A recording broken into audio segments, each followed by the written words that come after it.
आज हम रसायन शास्त्र कक्षा 11वीं के लिए पढ़ेंगे परमाणु संरचना के अंतर्गत क्वांटम संख्याएं, हाइजेनबर्ग का अनिश्चितता सिद्धांत, क्वांटम यांत्रिकी मॉडल। तो हाइजेनबर्ग ने देखा कि इलेक्ट्रॉन जैसे सूक्ष्म कणों के लिए उसकी स्थिति और संवेग का एक साथ सही निर्धारण कर पाना संभव नहीं है। यदि उसके संवेग को सही करना चाहते हैं तो उसकी स्थिति में अनिश्चितता आ जाती है। यदि उसकी स्थिति को सही करना चाहते हैं तो उसके संवेग में अनिश्चितता आ जाती है। अर्थात उन संवेग और स्थिति की अनिश्चितताओं का गुणनफल हमेशा h/4 पाई के बराबर या बड़ा होता है। जो यहाँ पर देख रहे हैं डेल एक्स जो है स्थिति में अनिश्चितता है और डेल पी जो है संवेग में अनिश्चितता है, और इसका जो मान है हमेशा बड़ा और बराबर होता है h/4 पाई के। या हम संवेग बराबर जानते हैं द्रव्यमान गुणित वेग होता है, तो चाहे तो हम इस प्रकार से द्रव्यमान और वेग को संवेग के जगह में हम लिख सकते हैं। जैसे हम इस चित्र में देखें, ये मान लीजिए नाभिक है और ये कक्ष है जिसमें इलेक्ट्रॉन चक्कर लगाता है। इस इलेक्ट्रॉन को देखने के लिए हमें उससे छोटे तरंग लंबाई की, इलेक्ट्रॉन के आकार से छोटे तरंग लंबाई की आवश्यकता होती है। तो उस तरंग लंबाई छोटे होने के कारण उसकी आवृत्ति अधिक हो जाती है। आवृत्ति मतलब ऊर्जा अधिक होता है। तो यदि हम उस इलेक्ट्रॉन को देखने का प्रयास करेंगे तो इस इलेक्ट्रॉन को ऊर्जा मिल जाएगा प्रकाश से, और वो अपना स्थिति जो है सही स्थिति नहीं पता चल पाएगा, अर्थात उसकी स्थिति में अनिश्चितता आ जाएगी। कहने का मतलब ये है, यदि हम एक चीज़ को सही करना चाहते हैं, स्थिति का सही निर्धारण करना चाहते हैं, तो संवेग में अनिश्चितताएं बढ़ जाती हैं। यदि हम उसके संवेग को सही करना चाहते हैं तो उसकी स्थिति में अनिश्चितता बढ़ जाती है। दूसरा जो है सिद्धांत हम लेते हैं और ये है क्वांटम यांत्रिकी मॉडल। तो क्वांटम यांत्रिकी मॉडल में देखा गया है कि जिस प्रकार से प्रकाश की द्वितीय प्रकृति होती है, दोहरी व्यवहार होता है, प्रकाश एक समय तरंग के भांति और कण के भांति व्यवहार करता है, उसी प्रकार से किसी परमाणु में उपस्थित इलेक्ट्रॉन तरंग के भांति और कण के भांति एक साथ व्यवहार करते हैं। और इस को दर्शाने के लिए एक जो मॉडल प्रस्तुत है उसको हम कहते हैं क्वांटम यांत्रिकी मॉडल। अब जो इलेक्ट्रॉन के बारे में यदि हमें जानना है तो वहाँ पर जानने के लिए हम हाइजेनबर्ग का तरंग सिद्धांत और क्वांटम की यांत्रिकी सिद्धांत के द्वारा एक जो संख्याएं प्राप्त होती है उस संख्याओं को हम क्वांटम संख्या कहते हैं। अब जो है क्वांटम संख्या हम एक सरल उदाहरण में इस प्रकार से समझ सकते हैं, जिस प्रकार कोई पोस्ट में किसी व्यक्ति के पास उसके पत्र को लेकर पहुंच जाता है। उस व्यक्ति को वो पोस्टमैन तो जानता नहीं है, लेकिन उसके पत्र में लिखे पते के आधार पर उस व्यक्ति तक को पहुंच जाता है और उसका पत्र को दे देता है। उसी प्रकार किसी परमाणु जो होता है उसमें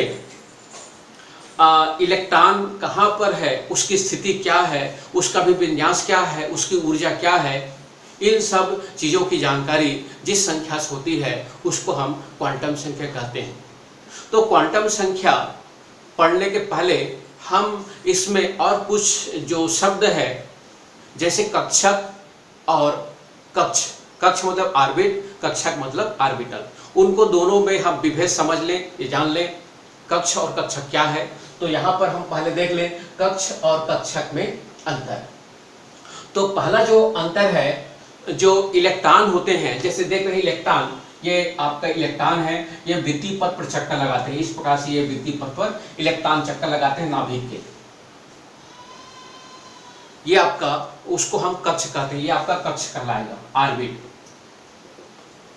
ऑर्बिटल क्या है? ऑर्बिटल हम उसे कहते हैं जो नाभिक के चारों ओर इलेक्ट्रॉन पाए जाने की संभावना। तो इलेक्ट्रॉन पाए जाने की संभावना का मतलब ये है कि जैसे आपका नाभिक है तो इलेक्ट्रॉन जो चक्कर लगाते हैं तो इलेक्ट्रॉन कभी यहाँ तो कभी यहाँ तो कभी यहाँ, तो इस प्रकार से ये हम कह सकते हैं, ये आपको बिंदु दर्शाया जा रहा है, वो आपको बता रहा है कि इलेक्ट्रॉन पाए जाने की प्रायिकता है, संभावना है। तो इस प्रकार से इलेक्ट्रॉन पाए जाने की जो संभावना या प्रायिकता है उसे हम ऑर्बिटल कहते हैं। तो ये इस प्रकार से ये हो जाएगा ये ऑर्बिट और ये हो जाएगा ऑर्बिटल। दूसरा अंतर ये है कि जो कक्ष होता है वो वृत्ताकार होता है। जैसे मान लिया आपका ये नाभिक है, पहला कक्ष, दूसरा कक्ष, तीसरा कक्ष, चौथा कक्ष, ये जिसको हम n बराबर 1, n बराबर 2, n बराबर 3, n बराबर 4, इस प्रकार से इसको हम व्यक्त करते हैं। ये आपका कक्ष है। जबकि जो ऑर्बिटल होता है वो आपका अलग अलग उपकोष होते हैं और उसको हम अलग अलग उपकोषों को अलग अलग नाम से जानते हैं। जैसे ये होता है s ऑर्बिटल, उसके बाद होता है p ऑर्बिटल, उसके बाद d ऑर्बिटल, उसके बाद है f ऑर्बिटल। तो इस प्रकार से जो ऑर्बिटल होते हैं 4 प्रकार के होते हैं, s p d f। तो इसकी जो शेप होता है, उसकी जो आकृति होती है, इस ऑर्बिटल की जो आकृति होती है वो आपका गोलाकार होता है या वृत्ताकार होता है। ये देख रहे हैं, ये वृत्ताकार है। जो p ऑर्बिटल जो होता है उसकी जो आकृति डंबल शेप्ड होता है। डंबल शेप्ड मतलब इस प्रकार से, जिस प्रकार से आपका डमरू का आकार होता है, ये आपका जैसे डमरू होता है जो मदारी लोग बजाते हैं, ये डमरू है। तो इस प्रकार से इसके जो ऑर्बिटल है ये आपका होता है, इसको हम p ऑर्बिटल कहते हैं। ये आपका हो गया p ऑर्बिटल। d ऑर्बिटल जो होता है डबल डंबल शेप्ड होता है। ये p ऑर्बिटल है, ये मान लीजिए आपका, चाहे तो हम इसको s ले सकते हैं। d ऑर्बिटल ये आपका ये 2 हो जाएगा डबल शेप्ड, तो ये हो जाएगा d ऑर्बिटल। उसके बाद जो f ऑर्बिटल है वो आपके इस प्रकार से और कई डंबल हो जाएंगे जो इसकी आकृति पुष्प जैसे दिखाई देगी और वो होता है f ऑर्बिटल। तो इस प्रकार से जो कक्ष होता है, जो कक्ष होता है वृत्ताकार होता है, लेकिन जो कक्षक होता है वो वृत्ताकार सिर्फ s होता है, बाकी सर्व जो है dumbbell shape, double dumbbell shape या पुष्पकार का होता है। इसके बाद है चौथा अंतर है, कक्ष होता है वो आपका दिशात्मक नहीं होता, उसमें दिशा नहीं होता। देखिए आपका कोई भी गोल चीज है उसमें कोई दिशा नहीं होता, लेकिन इसमें आपका डंबल शेप है उसमें दिशा होता है। तो जो कक्ष होता है उसमें कोई दिशा नहीं होता, दिशात्मकहीन होता है। और जो ऑर्बिटल होते हैं s को छोड़कर, s जो है आपका गोलाकार होता है, वृत्ताकार होता है, इसलिए वो आपका उसमें दिशा नहीं होता। बाकी d p f में क्या होता है, दिशा होता है। पांचवा अंतर है जो कक्ष होता है उसमें इलेक्ट्रॉनों की संख्या 2n² उधार भरी जाती है, जो बोरबरी सिद्धांत कहलाता है। उसमें इलेक्ट्रॉन 2n² के अनुसार भरे जाते हैं। लेकिन पहला कक्ष जो है उसमें 2 इलेक्ट्रॉन होंगे, दूसरा कक्ष होंगे उसमें आपके 8 इलेक्ट्रॉन होंगे, तीसरा कक्ष जो होगा उसमें 18 होगा, चौथा कक्ष होगा उसमें 32 इलेक्ट्रॉन होंगे। तो इस प्रकार से जो है अलग अलग कक्षाओं में इलेक्ट्रॉन होते हैं। लेकिन जो ऑर्बिटल होता है उसमें एक ऑर्बिटल को हम इस प्रकार से चौकोर ब्रैकेट से दर्शाते हैं और उसमें अधिकतम 2 इलेक्ट्रॉन हो सकते हैं, 1 या 2 हो सकते हैं। और इस प्रकार से इसके अधिकतम जो है 2 हो सकता है, दूसरे कक्षा में 8 हो सकते हैं, 18 हो सकता है, 32 हो सकता है। इस प्रकार से इसमें इलेक्ट्रॉनों की संख्या होती है। अब हम फिर आ जाते हैं क्वांटम संख्या के बारे में। तो जो क्वांटम संख्या है, जैसे अभी मैं बताया कि किसी भी परमाणु में उपस्थित इलेक्ट्रॉन, किसी भी परमाणु में उपस्थित इलेक्ट्रॉन को चिन्हित करने के लिए, पहचान करने के लिए जिन संख्याओं का उपयोग करते हैं उन संख्याओं को हम क्वांटम संख्या कहते हैं। अब जो क्वांटम संख्या है वो 4 प्रकार का होता है। जो 4 प्रकार क्वांटम संख्या देख रहे हैं, पहला है मुख्य क्वांटम संख्या जिसको हम प्रिंसिपल क्वांटम नंबर कहते हैं और उसका सिंबल देते हैं स्मॉल l से। n से देंगे, आपका देखिए n है। उसके बाद है दूसरा जो है द्विगांशी या एजीमुथल क्वांटम संख्या, और जिसको हम व्यक्त करेंगे L से। उसके बाद तीसरा है चुंबकीय क्वांटम संख्या, मैग्नेटिक क्वांटम संख्या, इसको हम प्रकट करेंगे F से। और चौथा है स्पिन क्वांटम संख्या, और उसको व्यक्त करेंगे S से। तो हम इन क्वांटम संख्या को अब प्रत्येक को डिटेल से लेते हैं। तो हम ले मुख्य क्वांटम संख्या के बारे में, प्रिंसिपल क्वांटम संख्या, प्रिंसिपल क्वांटम नंबर, और जिसको हम व्यक्त करते हैं n से। तो n का जो मान होता है उसको हम 1, 2, 3, 4 इस प्रकार से, या इसको हम दूसरे शब्दों में k, l, m, n से व्यक्त करते हैं। और यह इलेक्ट्रॉन का मुख्य ऊर्जा स्तर को व्यक्त करता है। तो मुख्य क्वांटम संख्या जो है ये क्या होता है, किसी भी परमाणु में उपस्थित इलेक्ट्रॉन की मुख्य क्वांटम संख्या को व्यक्त करता है, और उसको हम व्यक्त करते हैं n से। और n का मान 1, 2, 3, 4 या k, l, m, n हो सकते हैं। तो यदि n का मान 1 है तो पहला कक्षा है, 2 है दूसरा कक्षा है, 3 है तो तीसरा कक्षा है। और उस प्रकार से ये आपका प्रिंसिपल क्वांटम नंबर होता है। दूसरा हम ले लें जिसको बोलते हैं एजीमुथल क्वांटम संख्या, एजीमुथल क्वांटम नंबर, और जिसको हम व्यक्त करते हैं L से। तो जो L होता है इसका जो मान होता है, ये मान होता है L का मान 0 to L-1। इसका जो मान होता है L का मान 0 to n-1। अब देखिए हम कोई भी एक एग्जांपल लें, और L जो है क्या दर्शाता है, L दर्शाता है किसी भी कक्ष, जैसे कक्ष मतलब 1, 2, 3, 4 कक्ष के और छोटे छोटे उपकक्ष होते हैं।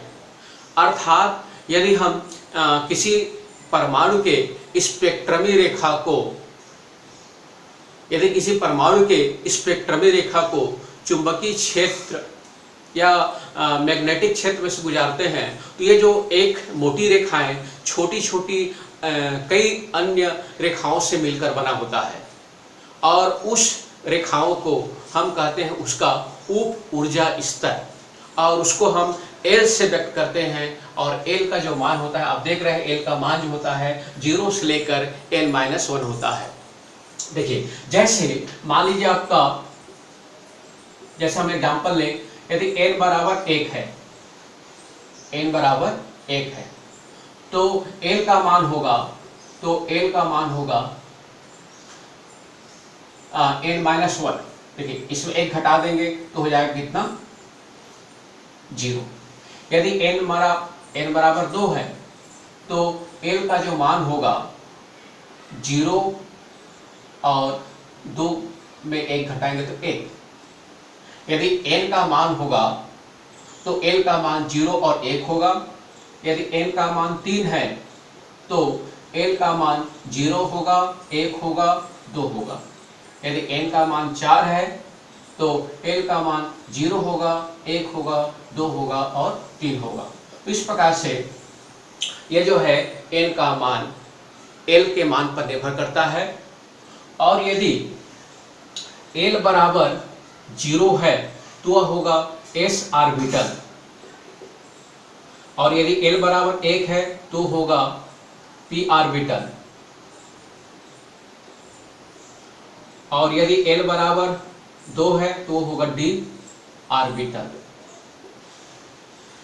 अर्थात s orbital, p orbital, d orbital और f ऑर्बिटल। तो इस प्रकार से हम ये देखते हैं कि यदि n का मान मालूम है तो L का मान भी निकाला जा सकता है, और L का जो मान होता है 0 से n-1 तक होता है। और उस प्रकार से हम ये देखते हैं कि s orbital, p orbital, d orbital और f ऑर्बिटल होता है। अब आता है तीसरा जो है मैग्नेटिक क्वांटम संख्या। तो मैग्नेटिक क्वांटम संख्या लें, तीसरा हो जाएगा मैग्नेटिक क्वांटम नंबर, और उसको हम व्यक्त करते हैं स्मॉल m से, और इसका मान होता है, स्मॉल m का मान होता है 2l+1 होता है, या हम ले सकते हैं -l से +l तक होता है, जिसमें इसके बीच में माइनस प्लस के बीच में 0 शामिल है।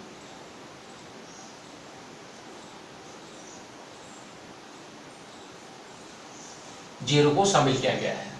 इसका मतलब यह हुआ कि m का मान l के मान से 2 गुना से 1 अधिक होता है। m का मान देख रहे हैं, ये l के मान से 2 गुना से 1 अधिक होता है। यदि अब थोड़ा सा और देख लेते हैं, ये चुंबकीय क्वांटम संख्या क्या होता है। तो यदि हम किसी परमाणु के स्पेक्ट्रमी रेखा को यदि हम चुंबक क्षेत्र में से गुजारते हैं, तो चुंबक क्षेत्र में से गुजारने पर ये अलग अलग दिशाओं में विकर्ण हो जाते हैं, ये मुड़ जाते हैं, और इसको सबसे पहले देखा वैज्ञानिक जीवन ने, इसलिए हम उसको जीवन प्रभाव कहते हैं। दूसरा जो प्रभाव है, यदि इस स्पेक्ट्रमी रेखा को चुंबकीय क्षेत्र में से विद्युत क्षेत्र में से गुजारते हैं, तो विद्युत क्षेत्र से गुजारने पर इसमें भी अलग अलग भागों में जो रेखाएं हैं, स्पेक्ट्रमी रेखाएं हैं, वो मुड़ जाते हैं, और इस प्रभाव को स्टार्क ने देखा, और इसलिए उसको हम स्टार्क प्रभाव कहते हैं। तो जैसे मान लीजिए आपका, हम कोई भी एक एग्जांपल लें, जैसे यहां पर ले m बराबर 2। देखिए m का मान यदि m का मान 2 है, तो l के कितने मान होंगे? ऐसा करें, सॉरी, यदि l का मान 2 है तो m के कितने मान होंगे? तो l बराबर 2, तो m का कितना मान होगा? तो m का मान निकालने के लिए क्या करेंगे, l का मान यहां रख देंगे। तो l का मान रखेंगे तो l का मान 2 है, तो ये आएगा 2 गुणा 2 + 1, तो 2 दूने 4 और 1 5। तो इसका मतलब ये हुआ, यदि l का मान 2 है तो m का मान 5 ठोक होगा। इसका मतलब ये हुआ, यदि हम ये देख रहे हैं, ये स्पेक्ट्रमी रेखा है, स्पेक्ट्रमी रेखा। तो जो स्पेक्ट्रमी रेखा है, इस स्पेक्ट्रमी रेखा को यदि हम चुंबकीय क्षेत्र में से गुजारते हैं, तो चुंबकीय क्षेत्र में से गुजारते हैं तो ये जो है इस प्रकार से मुड़ जाता है।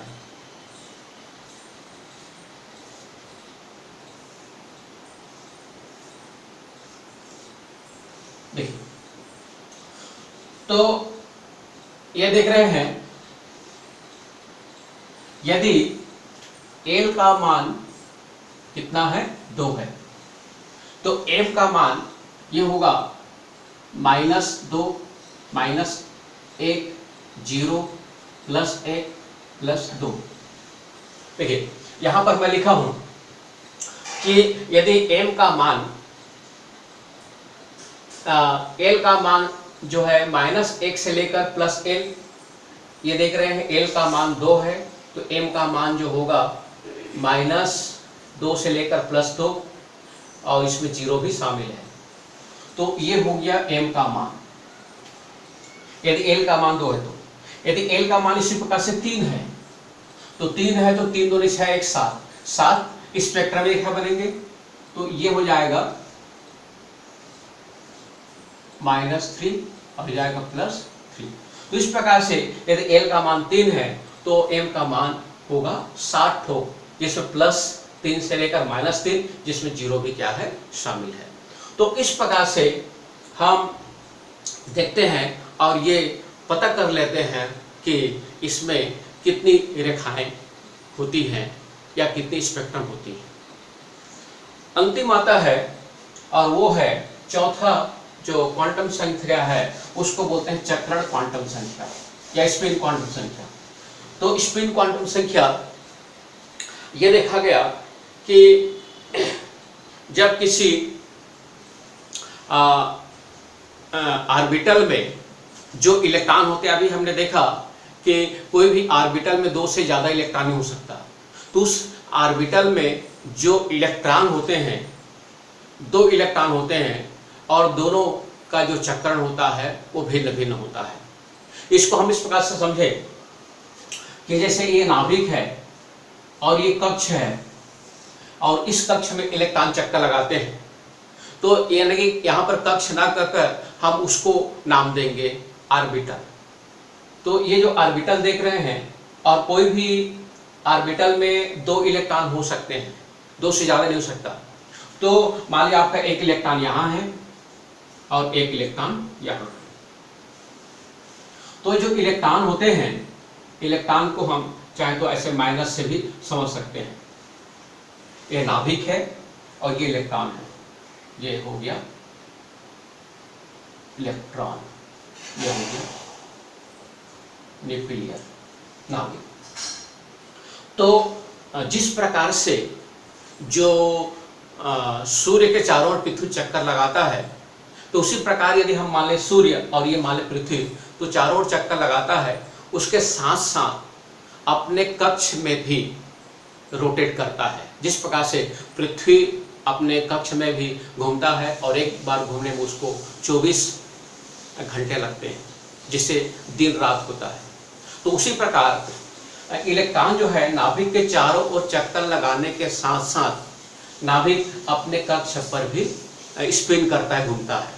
तो एक जो इलेक्ट्रॉन है वो क्लॉकवाइज, ये देख रहे हैं इस प्रकार से क्लॉकवाइज घड़ी की सुई की दिशा में घूमता है। तो दूसरा इलेक्ट्रॉन जो है घड़ी की विपरीत दिशा में, ये हो गया एंटी क्लॉकवाइज। एक घूमता है क्लॉकवाइज तो दूसरा घूमता है एंटी क्लॉकवाइज। और उसको हम इस प्रकार से बॉक्स में, ये आपका बॉक्स हो गया, उस बॉक्स में एक के जो एरो का निशान है ऊपर लिख देते हैं और एक का जो निशान है नीचे लिख देते हैं।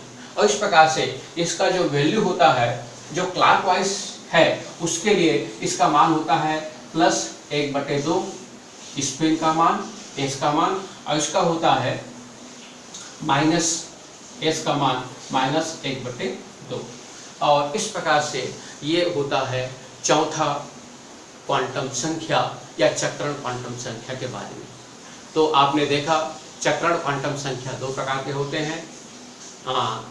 प्लस हो सकता है यदि क्लॉकवाइज है, और यदि एंटी क्लॉकवाइज है तो ये माइनस हो सकता है। अब हम यहाँ पर 2 प्रश्न लेंगे और इस 2 प्रश्नों को आपको व्हाट्सएप में हल करके भेजना है। तो पहला प्रश्न नोट करना है,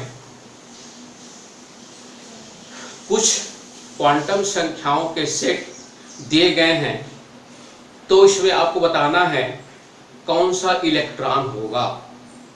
कुछ क्वांटम संख्या के सेट दिए हैं तो उसमें आपको बताना है कौन सा इलेक्ट्रॉन होगा।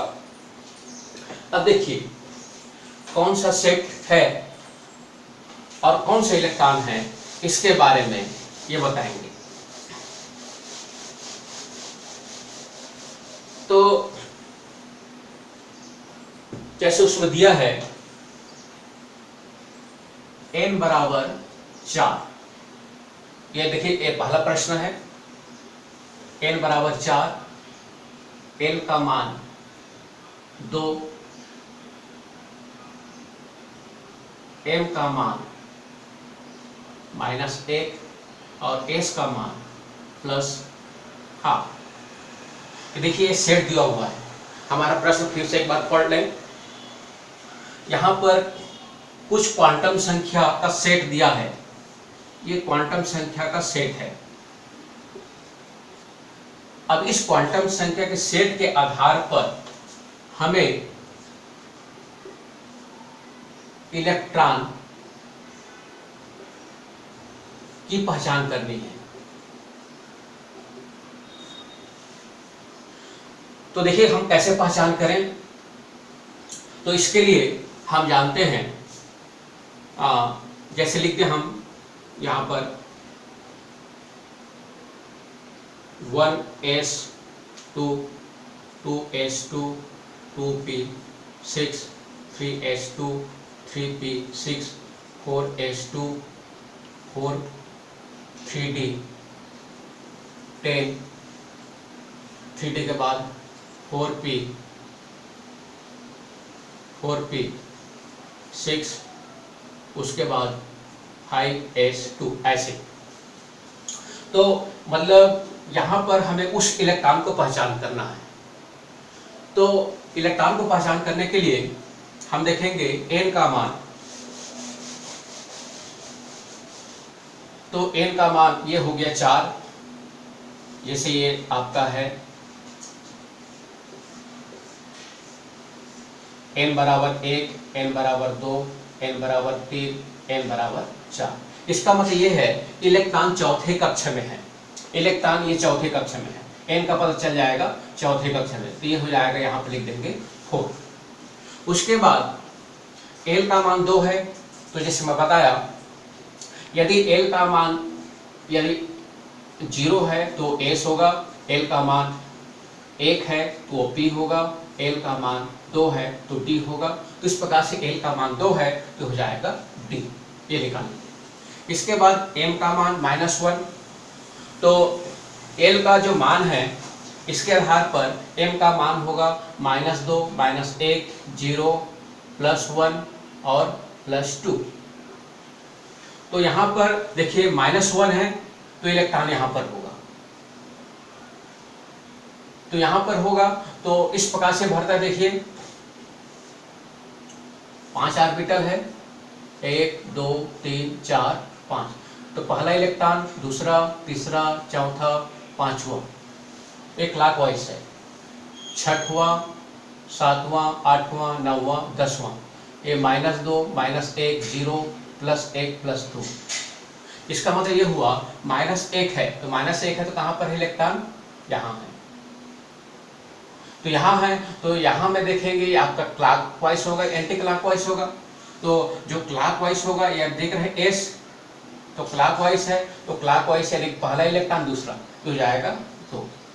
तो इस प्रकार से हम यदि उसका सेट मालूम है तो चारों क्वांटम संख्या मालूम है तो इसके इलेक्ट्रॉन की पहचान हो गया D4D2। तो इस प्रकार से ये आपका हम इलेक्ट्रॉन की पहचान कर सकते हैं। दूसरा प्रश्न नोट करो, और ये दूसरा प्रश्न है, एक इलेक्ट्रॉन के किसी कक्ष में 3d7 इलेक्ट्रॉन है। 3d7 इलेक्ट्रॉन के चारों क्वांटम संख्या ज्ञात कीजिए। अब इसका जस्ट उल्टा, तो जस्ट उल्टा लें तो इसका मतलब हो जाएगा n का मान देखेंगे तो यहाँ पर है n का मान 3, n का मान हो जाएगा 3। यहाँ पर देखेंगे d जो है इसके लिए l का मान होता है कितना, 2। उसके बाद है ये 7वां इलेक्ट्रॉन है, अभी जो लिखे हैं ये पहला, दूसरा, तीसरा, चौथा, पांचवा, छठवां, 7वां ये। तो m का मान हो जाएगा -1 और s का मान हो जाएगा -1/2, ये 7वें इलेक्ट्रॉन के लिए। तो इस प्रकार से यदि मालूम है 3d7 तो इसका मान को ज्ञात करना है। इसी प्रकार का जो होमवर्क आप करके लाएंगे और ये हो जाएगा 2p4 3d3 और 4s1। तो इन इलेक्ट्रॉनों का चारों क्वांटम संख्या ज्ञात कीजिए। चारों क्वांटम संख्या ज्ञात करना है।